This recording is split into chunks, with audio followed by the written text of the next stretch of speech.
Have you ever kissed someone and, in the same breath, realized you were betraying the person who still held your heart? It happened on a hiking trail in Topanga Canyon, under the indifferent sun and the hush of eucalyptus leaves. My straight friend, at least that's what I'd always told myself he was, turned to me, said something about timing and regrets, and then his lips were on mine. It lasted maybe 10 seconds. But those 10 seconds shattered something I hadn't even realized was cracking. I had a boyfriend, Mateo, 2 years of shared toothbrushes, Sunday farmers markets, and the kind of love that hums quietly through your life. But in that moment, none of that stopped me. I didn't push Aaron away. I didn't even hesitate. Looking back now, I wonder if the betrayal started with a kiss, or long before it.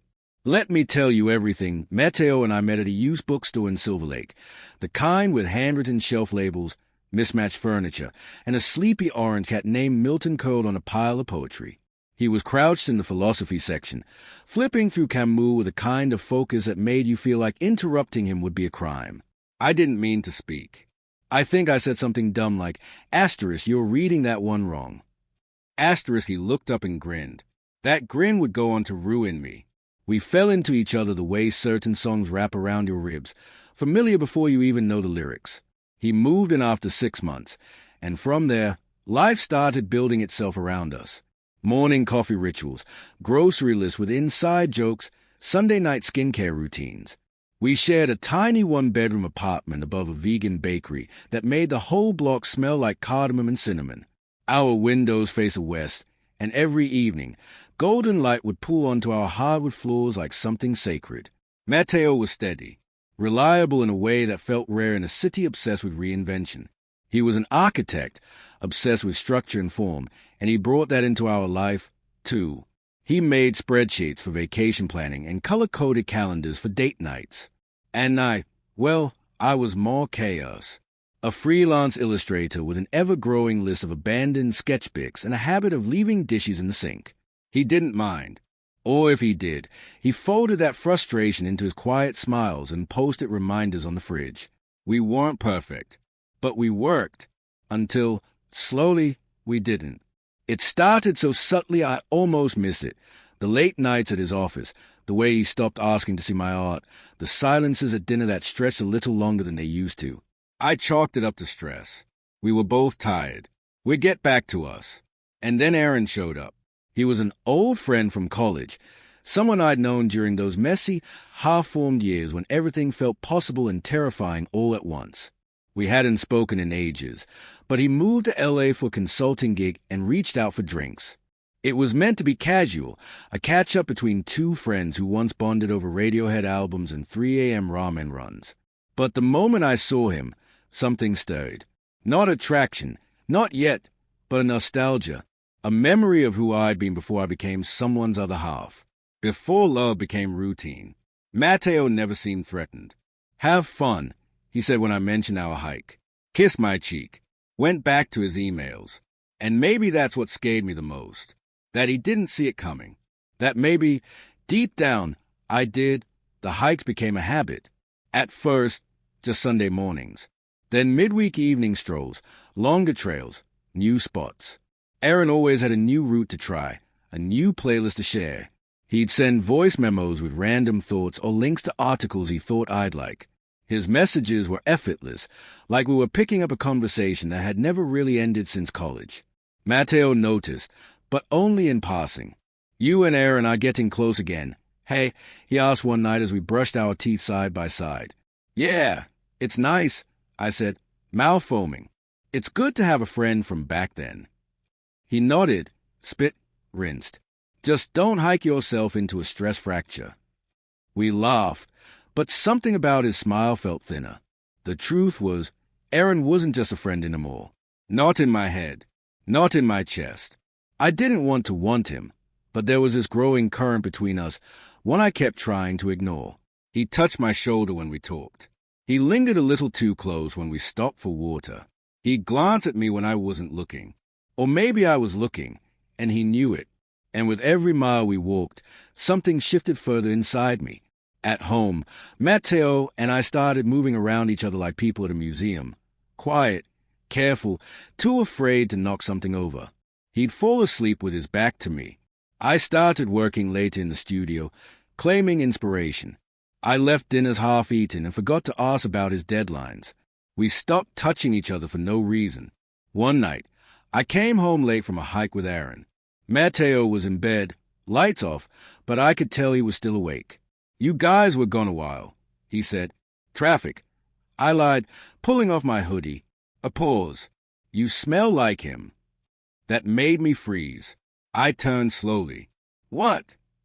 He sat up, the streetlight casting half his face in shadow. "Your shirt. His cologne.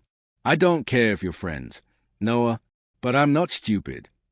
I felt like the floor dropped a little under me. "Nothing's happening," I said too quickly. "We just talk." Mateo stared at me, eyes unreadable.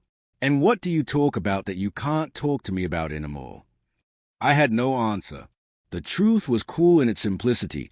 Aaron asked about asterisk, me dot asterisk. Mateo asked about the groceries, the bills, the laundry detergent. And somewhere along the way, I stopped showing him who I was becoming. Or maybe he stopped looking. The next day, I found an old sketch of Mateo in my studio. I'd drawn him early on, a lazy Sunday morning, blanket around his waist, hair a mess, coffee in hand. He looked peaceful, open, in love. I hadn't drawn him since. Aaron called that evening. "Still on for tomorrow?" he asked. "There's this ridge I want to show you. You can see the ocean if the air's clear." My stomach twisted. I should have said no. Instead, I said, "Yeah, let's do it." That night, as Mateo slept beside me, I lay awake listening to the small sounds of his breath. I remembered how safe it used to make me feel. How once I thought it was a soundtrack to forever, but now it felt like background noise to a life that had already started drifting away from us. And I wondered, if you kiss someone when you're already halfway gone, is that still betrayal? Or is it just a final confirmation of something you've been too scared to admit? Either way, I knew the answer was coming, and I wasn't ready for it. The day of the kiss was unnaturally clear, one of those rare LA mornings where even the smog seemed to have taken the day off. The trail was quiet, our footsteps soft against the dry earth. Aaron and I talked the whole way up, but it felt like we were circling something, orbiting closer with each shared laugh and lingering glance. At the ridge, we sat on a sun-warmed boulder. The Pacific stretched endlessly before us. He handed me a bottle of water, and I noticed his fingers brushed mine just a little too long. I didn't pull away. "I missed this," he said, staring out at the blue. "Missed what?" "You. Us. That version of life when things weren't so locked in." I didn't answer. I couldn't, because the words rang too loudly in my own chest. Asterisk locked into asterisk. That's exactly how I'd started to feel. Like Mateo and I were living inside a glass case of a relationship we used to have, smiling on command, untouched by air. Aaron turned toward me. "Do you ever think we got the timing wrong?" I looked at him. Really looked. He was beautiful in that familiar, dangerous way. Soft stubble, sharp eyes, a little scar on his chin I remembered from a drunk fall sophomore year. His vulnerability was a mirror to my own. It wasn't just about attraction. It was about recognition. A shared ache for something we couldn't name. And then he kissed me. Slow, gentle, like a question. And for 10 seconds, I didn't stop him. My eyes closed. My hand found his leg, and the noise in my head disappeared. For 10 seconds, I let go of Mateo, of our life, of everything. When I pulled away, I didn't say anything. Neither did he. The silence was enough. When I got home, Mateo was already in the kitchen, chopping cilantro, jazz playing low on the speaker. I froze in the doorway. He turned around slowly, knife in hand, and looked at me like he already knew. "Did you kiss him?" he asked, voice flat. My throat dried up. "Mateo." He held up his hand. "Don't lie. Please. Just don't." I stared at him, everything inside me screaming to take it back, to undo what I'd done. But I couldn't. I didn't. "Yes," I whispered. "I did." He exhaled, like he'd been holding his breath for weeks. "Was it just a kiss?" I hesitated. "Yes." He nodded, slow and deliberate. But it wasn't just a kiss, was it? And there it was. The truth neither of us could dress up. No, I said. It wasn't. He set the knife down, wiped his hands on a towel, and leaned against the counter. His eyes were glossy but dry. You were already gone, he said. You just needed someone to show up and offer you the exit. I wanted to protest, to explain that I still loved him, that it wasn't that simple. But it asterisked with star. That kiss had only confirmed what silence had already spoken. I'm sorry, I said. I know, he replied, but I don't think that changes anything. He walked past me, gently, like I was glass. And in that moment, I felt it, the sound of something ending without a bang. Just a soft, final click of a door closing. Mateo moved out a week later. He left behind the mug he always used, the basil plant he knew I'd forget to water, and a note on the kitchen counter. It didn't say much, just asterisk, take care of yourself. You still deserve good love. Asterisk. I read it 3 times before folding it into the back of a sketchbook I haven't opened since. Aaron reached out. Of course he did. Said he hoped I was okay, that he didn't regret what happened, but also didn't expect anything. I just wanted you to know you were seen, he said. And in some strange way, I think that was the point. I had been seen, but not by the man who loved me with calendars and K-ful affection, by someone who reminded me of who I used to be before I started hiding inside my own life. I didn't pursue anything with Aaron. It wouldn't have been real. Not yet, not while my heart was still echoing with the quiet weight of Mateo's absence. I needed to sit with the discomfort of what I'd done, of what I'd allowed to die. The thing about betrayal is, sometimes it doesn't come with slamming doors or dramatic fights.